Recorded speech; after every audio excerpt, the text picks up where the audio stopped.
Hi everyone, Oehrchen here, and today I'm doing a little behind the scenes. I want to show you how you can add things like the activity feed or the request queue and the Twitch chat to your OBS Studio without using a plugin like StreamElements, because we all know they might be in, a little trouble. Anyway, doing this is pretty simple in OBS Studio. You just have to add custom docs. For this, you go up to Docs, then on Custom Browser Docs, and then you have to add a doc name. Let's call it, for example, Twitch Activity Feed, if I'm able to write correctly.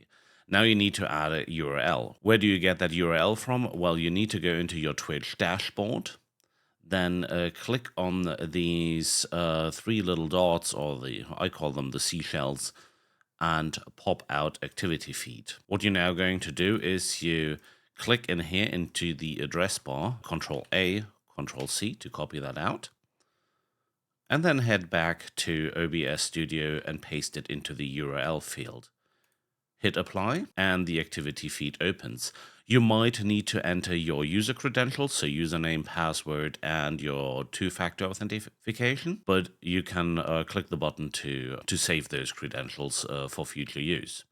Then you just pull the doc to where you want to have them. You can do this with multiple docs out of the Twitch dashboard. For example, you can also pop out the chat and add it to your OBS Studio if you need to. And over here, just behind my head, you see the request queue, which you can pop out and just also add the thing to OBS. And then you don't have to go to your Twitch dashboard to manage your requests. Pretty nice, right? And super simple. So that's it. That's what I wanted to show you. If you like this kind of tutorial, this little behind the scenes, please consider subscribing to the channel for more, and like the video, show it to your friends. Thanks for watching. See you on the next one.